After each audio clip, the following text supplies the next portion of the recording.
Welcome. I am Jane Costaiola, and this is Toastmasters in the Community. I would like to welcome my guest host today, Darlene Blanco.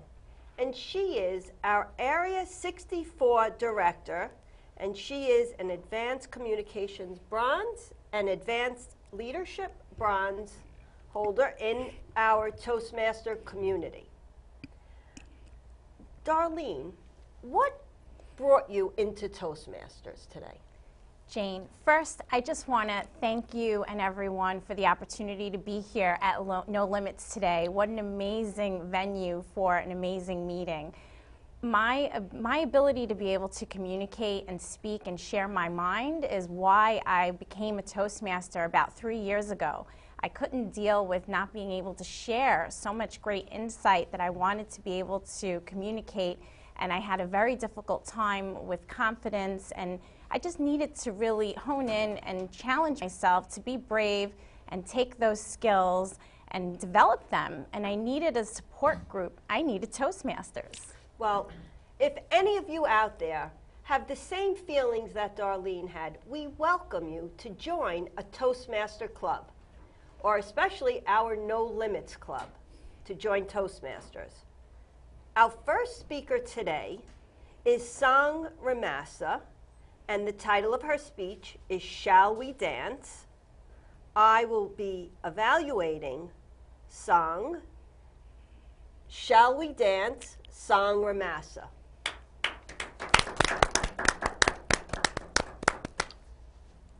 Thank you, Madam Toastmaster. My speech today is based on Toastmasters Level 1, Project number 2, Evaluation and Feedback. For the evaluation and feedback speech, I get to do the same speech that I had delivered last time, which was Shall We Dance? After incorporating my speech evaluator's feedback. At that time, my speech evaluator was Miss Rachel Weiss, who is a distinguished Toastmaster. Rachel kindly advised me use more hand gestures and tried not to move my body side to side, because moving my body side to side might chip away my speech message. So, keeping in mind Rachel's feedback regarding my body movement, I'd like to share with you the benefits of dancing activities based on my dance journey. Dancing is my 40-year-old hobby, but taking dance lessons with my husband John only started a few years ago. First, we started group salsa dance lessons.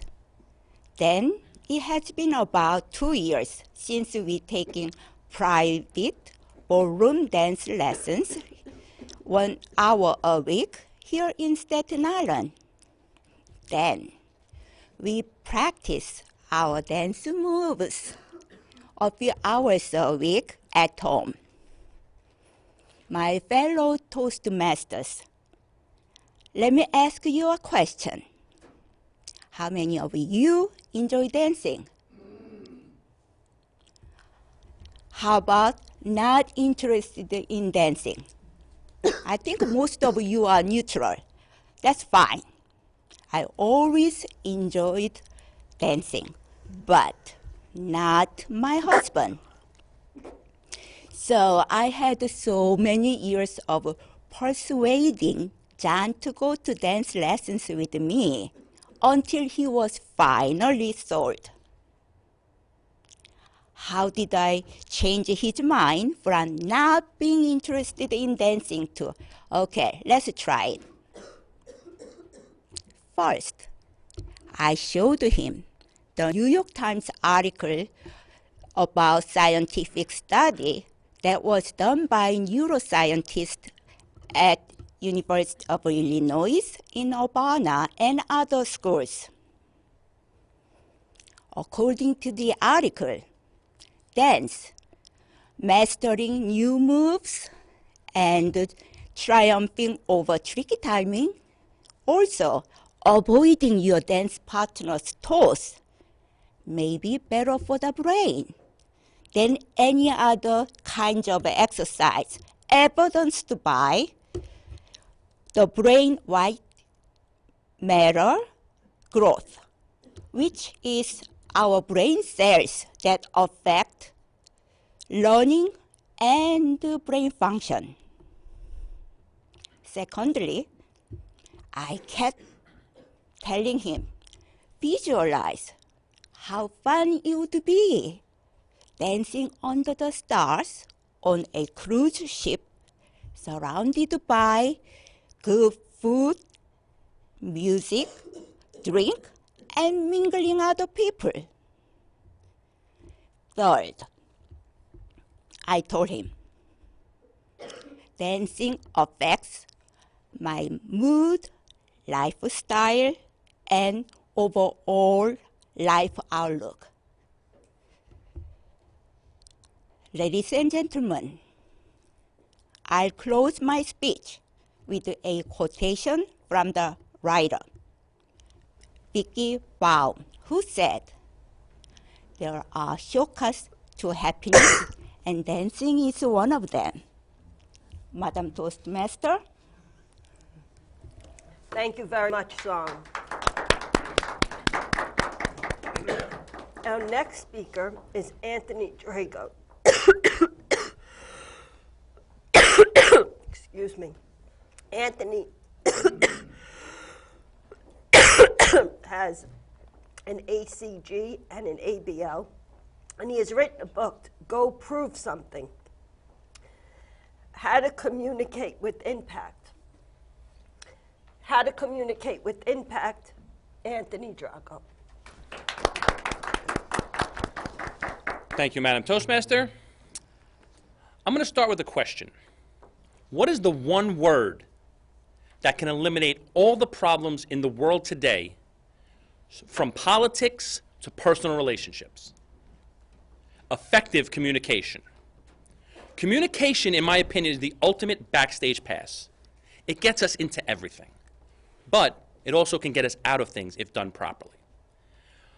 Over the years, I've learned that dealing with all different types of people in different industries, if you have a wonderful message, you have the best message that you can possibly have come up with, people in your close circle think it's fantastic. If you cannot articulate that properly, it doesn't matter how good the message is. People will not see it. So what I did was I put in all my years of learning and training and being an advocate of the personal development industry, and I created a program that I call Communicate with Impact. And using 6 pillars that I created, I found a way that this can be the blueprint for your life, not only in communication, but life in general.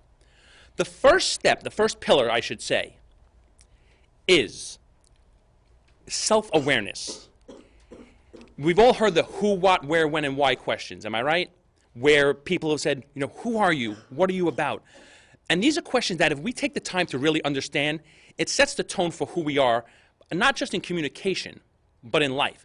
Now, when you understand who you are, you're able to then go ahead and become interested in things and also notice the things that you're not interested in. And it gets you to the next level. So the very important questions to ask yourself: who are you? What are you about? The next step in the pillars is your posture. How are you carrying yourself, physically and mentally? Physically, I used to train athletes, basketball players, in speed, agility, and quickness and personal development for over 15 years. And what I noticed was if they're not confident in their posture, the way they're carrying themselves, the way they're walking, the way they're shaking hands, the way they're making eye contact, all these things are essential in you becoming a confident and positive person and being able to do what you want to do in life. So as they start to come off the court, they start to transition and bring it into their lives. So posture is the second pillar in everything you do. You have to be confident. Do you ever shake someone's hand and you shake their hand and their hand is limp in your hand? It's just like, okay, this person's not confident in who they are. The next one is the language that you use. What are you saying to yourself? When you're stepping up to a podium like this to speak about something, are you saying, I hope I don't mess it up? Or are you saying, I'm going to kill it? You know, in the world of sports, most players fail in the clutch not because they forget how to play the game, but because of the words that they're saying to themselves. A guy going to the free throw line with 1 second left in the game, he hits both free throws, they win the game. What is he saying as he's walking up to the free throw line? Is he saying, oh man, I hope I don't miss? Or is he saying, I got this, I've done this 1,000 times? The next pillar is focus, laser focus. If your focus is too broad, or you're a jack of all trades and master of none, that's not going to get you where you want to go. It doesn't mean you don't have interest in other things, and it doesn't mean you don't dabble in other things. But if your main message and your main goal is not laser focused on, you're not going to get to that level you want to do.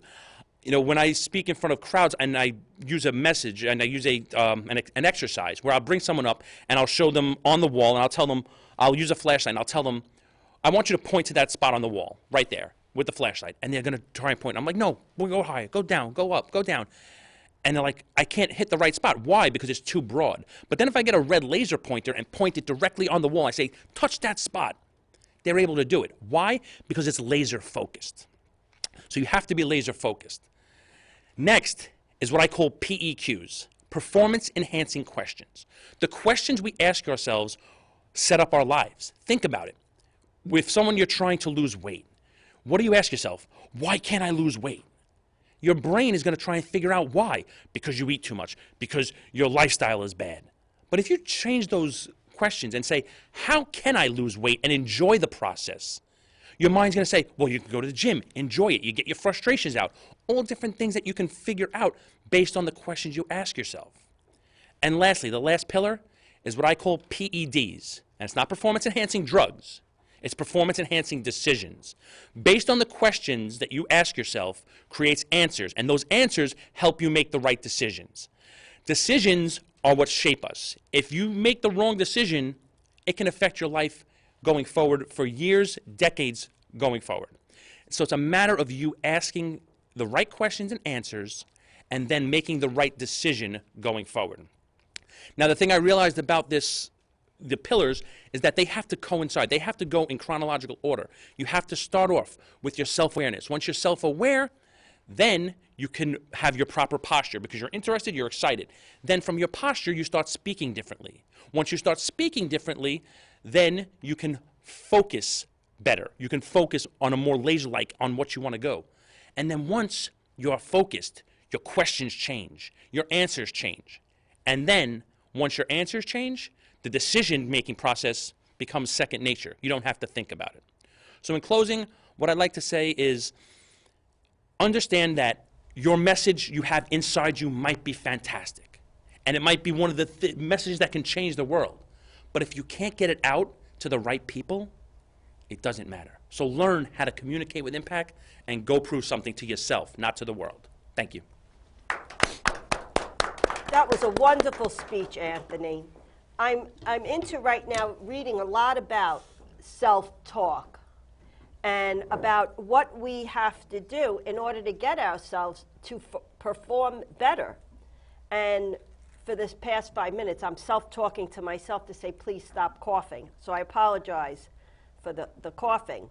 But self-talk is very important. Communicating with impact, excellent speech. Thank you so much. Our next speaker is John Ramassa. And John, the title of John's speech is The Benefits of Walking. John's evaluator is Mona Valor. The Benefits of Walking, John Ramassa. Thank you, Madam Toastmaster, distinguished guests at the table, and fellow Toastmasters. My speech is in relation to Pathways Level 1, Project Number 2, Evaluation and Feedback. I had given this speech before in the past, and when I did, Joan Morozio was my distinguished evaluator. She had given me a lot of insight in my evaluation by saying everything was fine, and I should stay away from the ahs and the ins and the ohs and the ahs and so forth. So I will try to do that in this speech. The speech on the health benefits of walking is something that's dear to my heart. As a portly gentleman of my stature, I would like to say that I'm probably not just the only person, but the many people that are involved in their daily lives that say, why don't I go to the gym? Why don't I pay $80 for a membership? Why don't I just go out and work out every day? Why don't I just roll out of bed at 5 in the morning? Well, believe me, it's easier, sounds easier than it looks. To have the motivation and the distinguished ability to do that to do on your daily basis, I give a lot of credit for people that can do that. And I wish I really was one of them.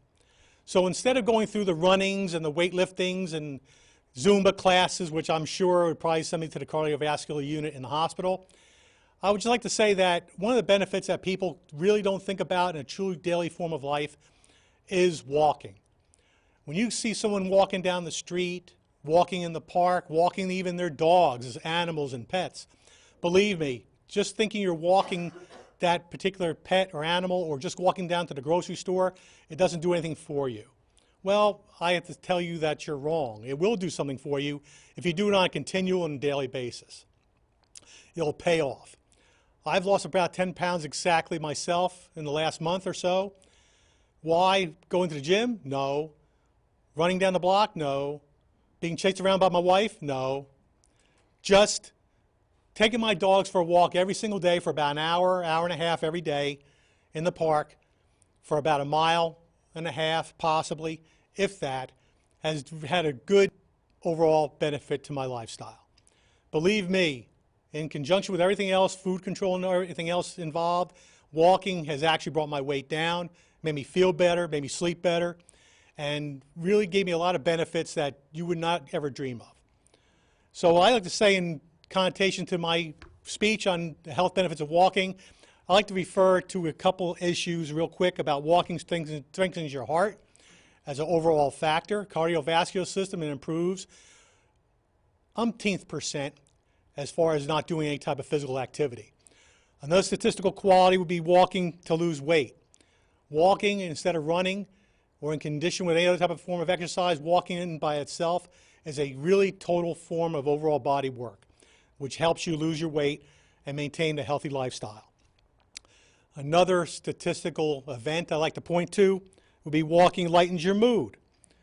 Believe me, if you have a clear mind, a clear head, exercise, if you ever walked for a half an hour or an hour, so to speak, you would find that your mood increases significantly.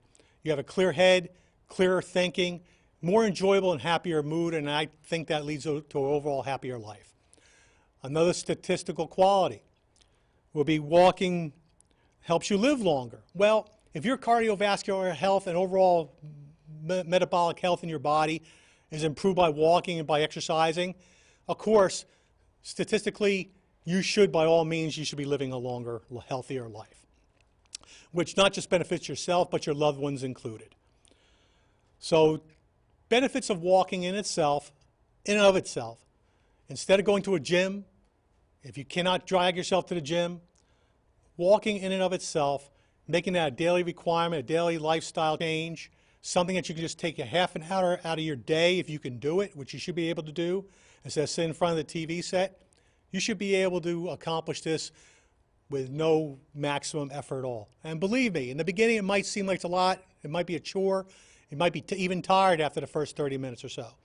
But believe me, if you do it on a regular, consistent basis, you'll be able to do that type of activity for the same amount of time and even make it longer over a course of time with no great or minimal effort.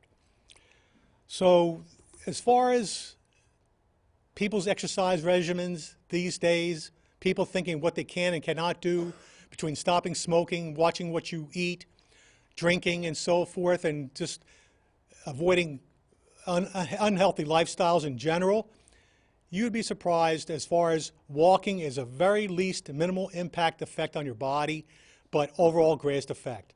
So how can we do this today, or how can we start today by doing this activity or trying to improve your healthy lifestyle? Let's all take a walk. Thank you, Madam Toastmaster. Thank you very much, John. I'm thinking about all the ways I can incorporate walking into my daily life. I always say my exercise is the steps I have to run up and down or walk up and down to do the laundry in my home. But walking is a very good benefit without exerting your heart muscles and doing too much strenuous work. Couldn't agree more. And I think I will go out for a walk today, as the weather should be warming up soon. So now we are up to our fourth speaker, which we have Jane Castaiola. Jane is working from the Pathways Innovative Planner. She's a level 1, and the title of her speech is Public Relations for a Stand-Up Comic. Her evaluator will be Rachel Wise, and with that, I would like to introduce Jane. Thank you so much. Recently, I have decided to dip my feet, or I should say my mouth, into stand-up comedy. And I started by going to a free intro class. Well, I realized the first bit of public relations I did was introducing myself to one of the teachers. Actually, it started a little before that, when I researched the teachers and found out that this gentleman, Joe DeVito, was a writer, a comedian and a writer, and he had graduated from Fairfield University. So my first bit of public relations was introducing myself to him and telling him that my son was a Fairfield University graduate. First step. Took the intro class, decided to do stand-up comedy, and I am loving it. And I must say that Toastmasters has given me the confidence that I need to go on stage and perform comedy. Now, public relations is a business of persuasion. You want to persuade people to like yourself, your organization, and you want to give them the good things about either yourself or the organization that will make you look good.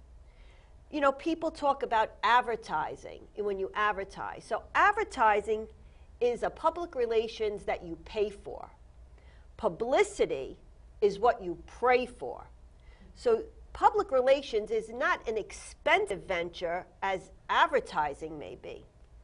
It's a strategic communication process.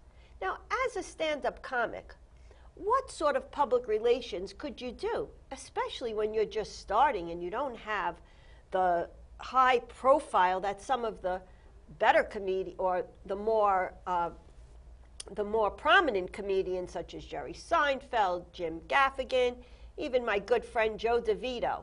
He can be seen on television at very well-known comedy clubs. Well, the first thing I do is that when I am performing somewhere, I introduce myself to everybody. And I try to be helpful so that they get to know who I am and the type of person that I am. And that I'm willing to go there and work so that I can become more well-known. You know, writing speeches or writing pitches is very important. But I read something about when people perform in England, the people of England don't like to hear pitches. They don't like to hear all your accolades before you perform. They want to judge you on your own merits. So it seems lately when people ask me, a host will ask me, you know, what should I say about you? I don't tell them to say very much. I want my comedy routine to be my public relations and not something that I've made up. But I do speak to people, bookers or people from clubs, and I will tell them these are the things that I've done. My YouTube video is part of my public relations. My social media is also part of my public relations. Now, I am 58 years old. I didn't grow up with social media. So it's something that I've had to constantly learn and think about. But social media is really the most prominent form of public relations that we have right now. Having an Instagram account, very important for a stand-up comedian. Everybody right away, what's your Insta? What's your Insta? So I've been posting more things on Instagram whenever I'm in a show. I use that to promote my shows, my public relations. You know, you have to create a following. This is what public relations does. It creates a following. So now here at Toastmasters, we are creating a following also in our public relations by having a Facebook page that people could go to, and we have a YouTube page that people could go to. And it is wonderful that we can share this with the public now. So I'm now doing public relations not only as a stand-up comedian, but I'm also on the Toastmaster Forum for Public Relations. What a great presence I am building. So as we move on, we know that we need to build this type of presence, public relations, especially as a stand-up comic. You need to have yourself out there. And I am putting myself out there. I am here putting myself out there right now. And I am just so pleased that I have all of these areas that I can work on to build my public relations presence.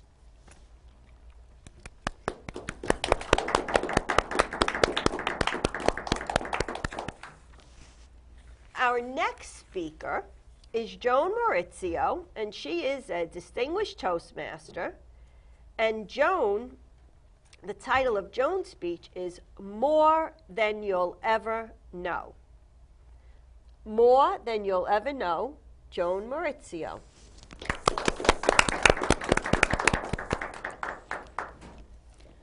Thank you very much for asking me to speak. I am enjoying listening to everybody else, and they've all been a big encouragement, so I want to say thank you and welcome fellow Toastmasters and guests. Lucy Kahn. I met Lucy Kahn years ago when we were at the same conference. And what happened was, Fran had told the people that were attending, if you were in the service and your uniform still fits you, wear it to the next conference. We're going to be honoring you. And there I was at the conference, holding the banner, ready to be part of the parade.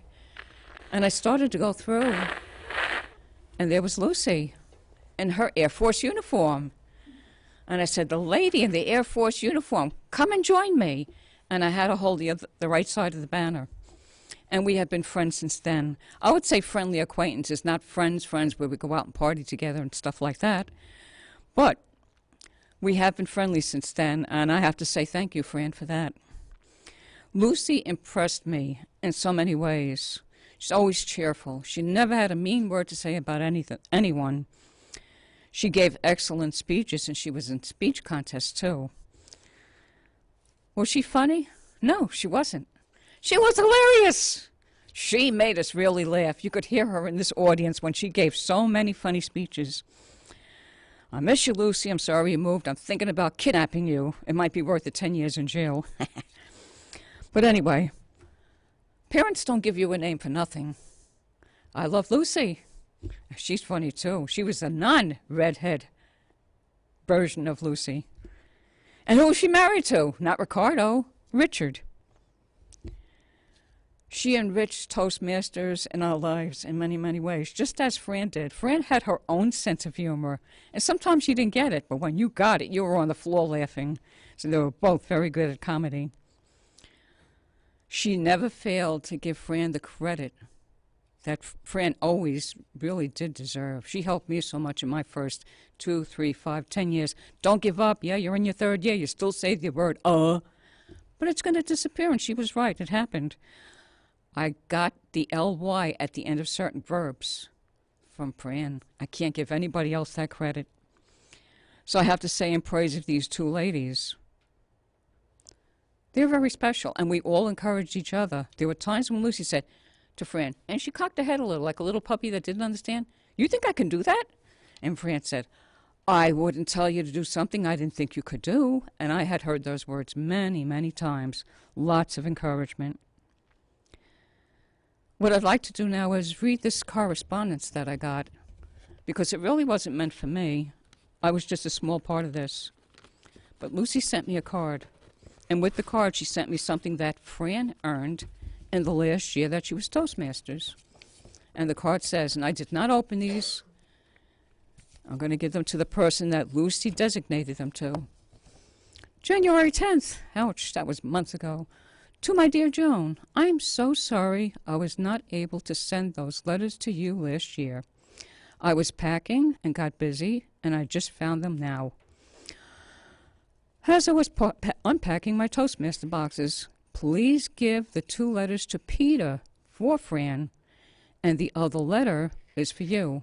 I hope Peter can use the Toastmasters money, she doesn't mean money, she means gift certificates, for buying some items online. Fran worked very hard. Her son, in his very quiet way, with all humility, very hardworking, never asked anyone for anything.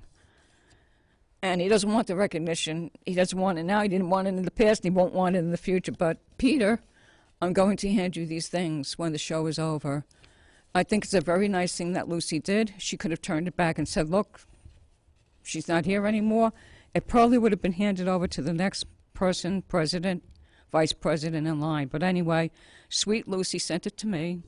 And I have to say, I'm very impressed by all she still goes through for Toastmasters, even though she's not here with us. Should we kidnap her? Thank you, Joan.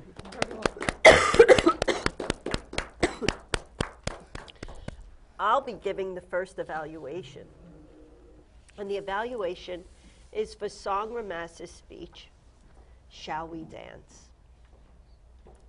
What a beautiful topic, Shall We Dance?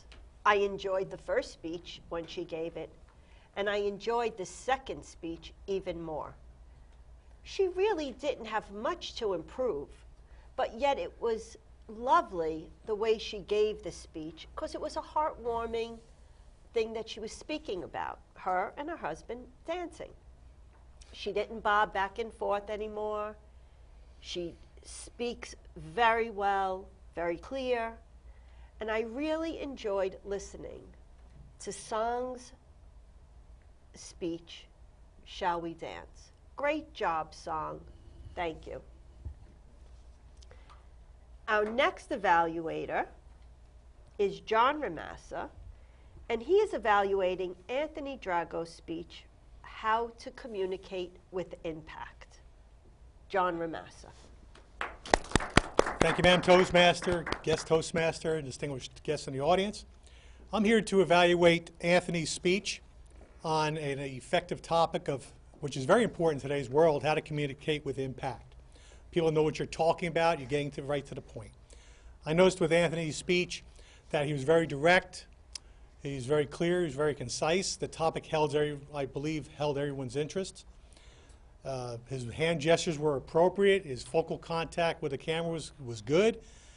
As far as the information he alluded to in his speech, as far as how to communicate with impact in your daily life and how it can make a positive effect or a negative effect if it's not used correctly, I think was very insightful. Again, Anthony, I never heard him speak before. This is the first time. But I think he is a natural. And whatever he does in his professional life, I believe he does with quality, and he also does a very good and admirable job in communicating what he has to communicate in the course of his daily life and the daily activities that he performs. So again, I just really like to say, Anthony, your speech was very good. It was very liked, and I really found no problems with your speech whatsoever as far as anything that you could improve upon. Thank you, Madam Toastmaster. Thank you, John. Our next evaluator is Mona Valor, and she is evaluating John Ramassa's speech on the benefits of walking. Please welcome Mona Valor.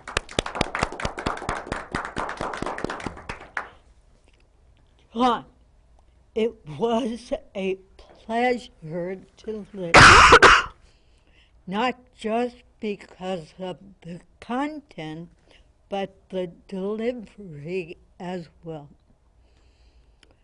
Toastmasters International gives us the program to follow. And in this program, in order to help us improve, it has us give the same speech twice. Sort of the idea of you'll do it till you get it right. And that's what John did. I started to try to mark down the ums and ahs that he said he needed to correct. I could not find any. So in that respect, he has the highest grade. He also has wonderful ability to share that which he knows and is interested in. He shared with us because he's interested in making us do better as well. Therefore, we learn the benefits of walking. In listening to John, we're also learning the benefits of talking. So, John, keep going, just as we all do, learning from Toastmasters to be better speakers, and from John, how to be better walkers.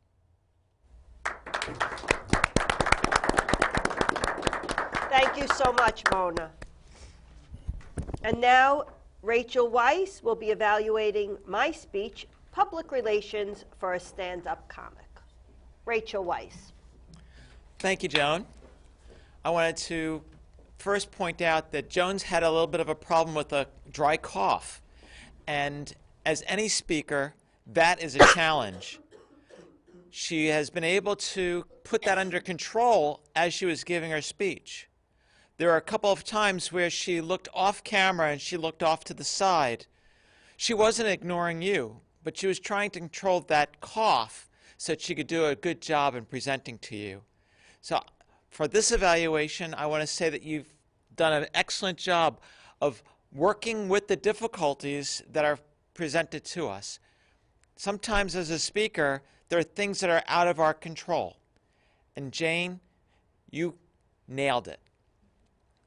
With regard to the speech, there was humor in there. I could hear the audience that we have. It's not a very large audience, laughing, giggling. I enjoyed that. You put a smile on my face. And I like the way that you took it not just from public relations and publicity, but also from the stand-up comic to Toastmasters, and bringing us into the next generation of advertising our club.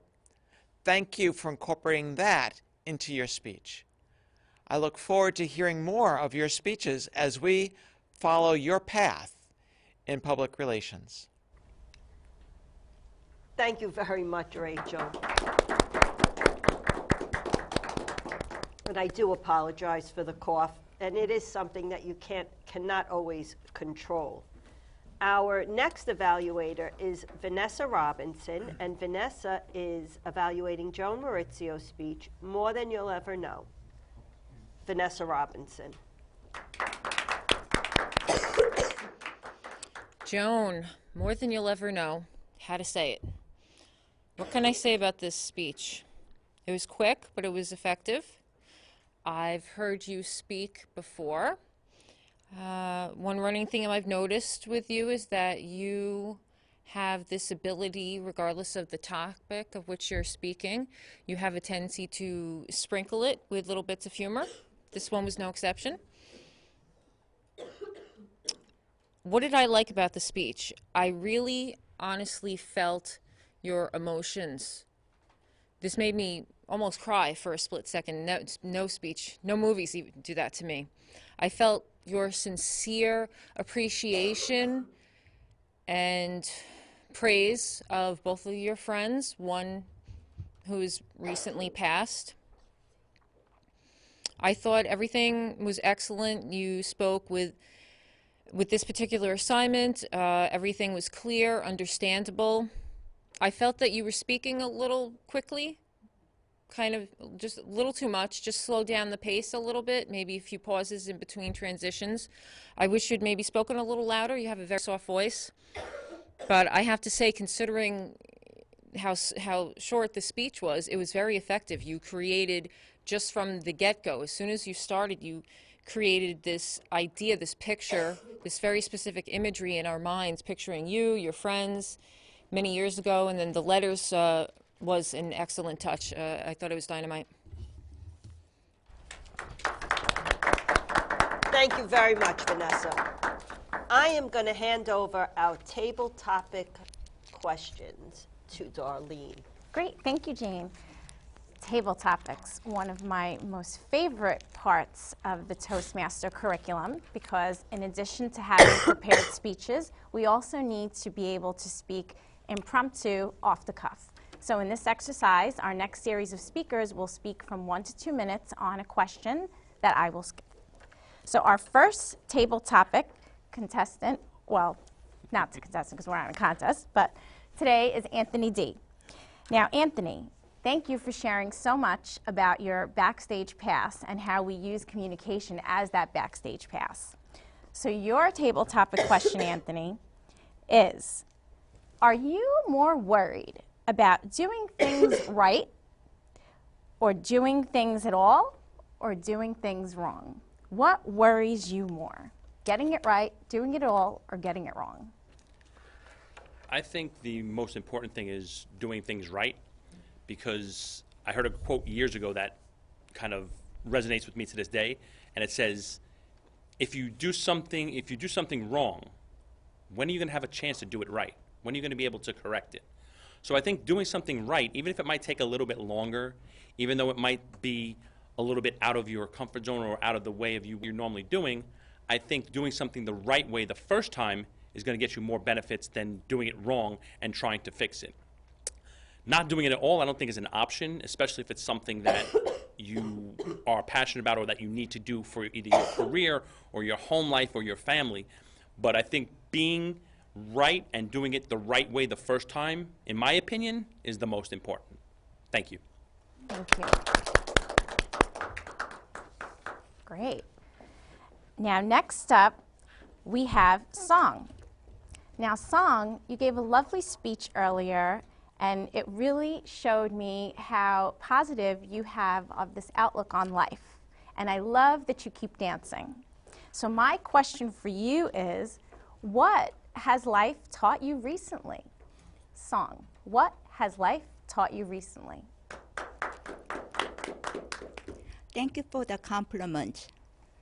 What my life has taught me recently? That's a very good question. I think I learned just a minute ago from Anthony. I think doing things right is the most important. So, one of my acquaintances once told me, life is not about speed. It's about direction. So, combining with Anthony's opinion, doing things right, I interpret it as like going to the right direction. It might take a long time to reach where you want to be, but as long as the direction is correct, nothing to worry about. That's my opinion. Thank you again. Thank you, Song. Our third table topic is going to go to John. Now, John, thank you so much for sharing such a great speech about the benefits of walking. It made me realize how important it is to get out there, especially when the sun is shining and you can take advantage of the great weather. So with that said, John, my question to you is, what does the American dream mean to you? What does the American dream mean to you?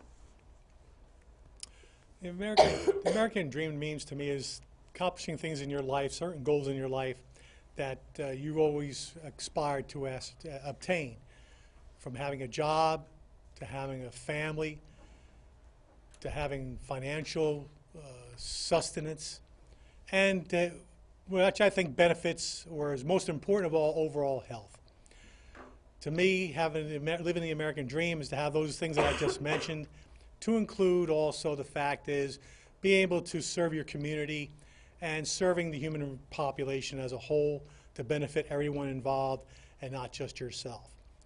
Because we're all in it, not just for ourselves, we're all in it collectively, and everything that we should do in this life, in this world, we should benefit everyone. Thank you very much. Thank you. That's great. So next up, we have Joan. Joan, thank you for reminding us that as Toastmasters, we have to stick with it. This is not just a one-time deal, maybe 1 or 2 times. This is a lifetime commitment for most of us. There are plenty of Toastmasters in here with several DTMs and that have been Toastmasters for a long time. So sticking with it and believing in yourself is real important. So I have a special question for you, Joan, especially as a DTM Toastmaster.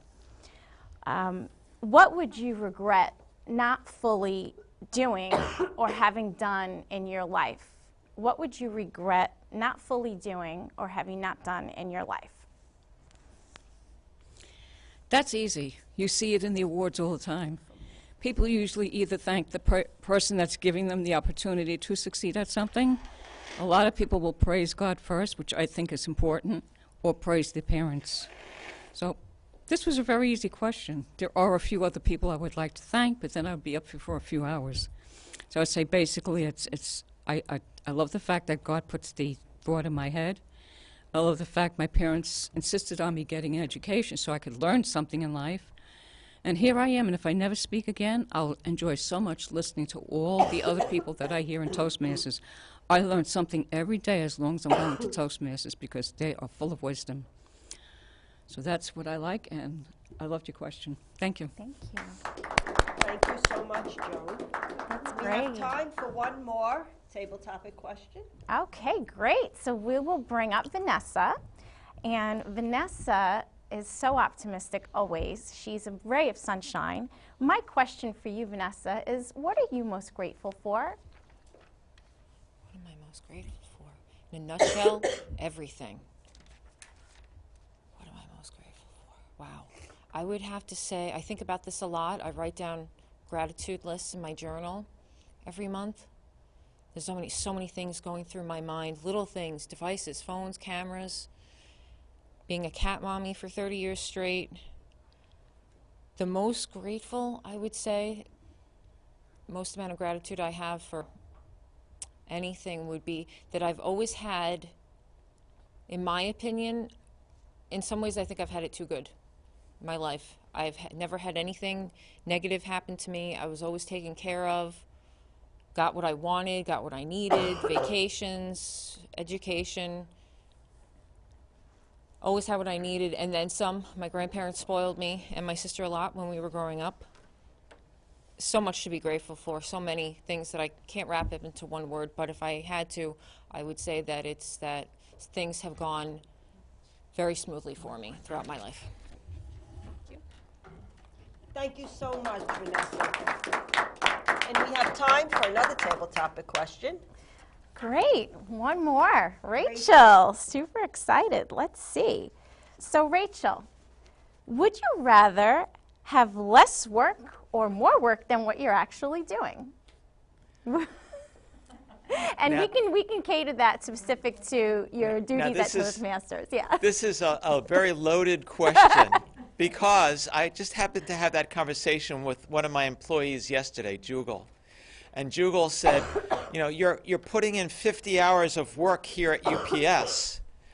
You know, and I said, yes, but I have lots of fun and I do things outside. And I'm not going to be at the meeting at 10 a.m. Saturday morning because I'm going to be at a Toastmasters meeting. And he said, Toastmasters? I said, yes, we do a TV show. And he said, a TV show? I said, once a month we produce 2 shows. And he says, tell me more about Toastmasters. So now my new employee is going to be a Toastmaster. Toastmasters is part of my life, but it's not the only part. I have to keep things in balance. And one of the questions he asked is, how do you do amateur radio, volunteer with the New York Roadrunners, do Toastmasters, work 50-plus hours a week at UPS?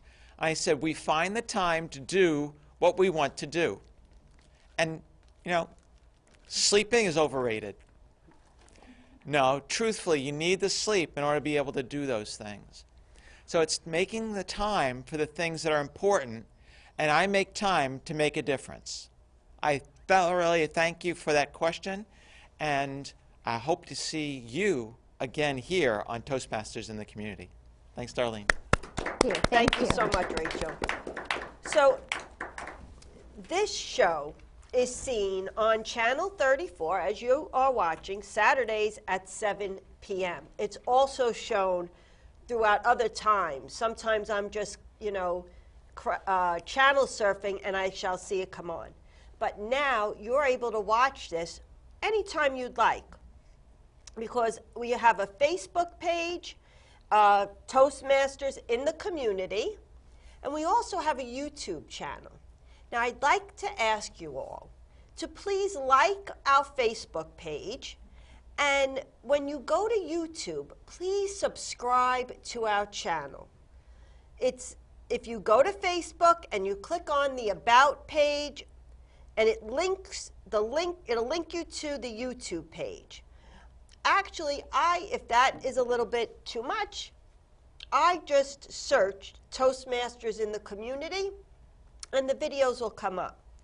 Now, Darlene, we have something coming up this year I know you're very anxious to speak about. We do, and I was very excited to hear Rachel close with her last table topic, speaking about the things that we make time for, right?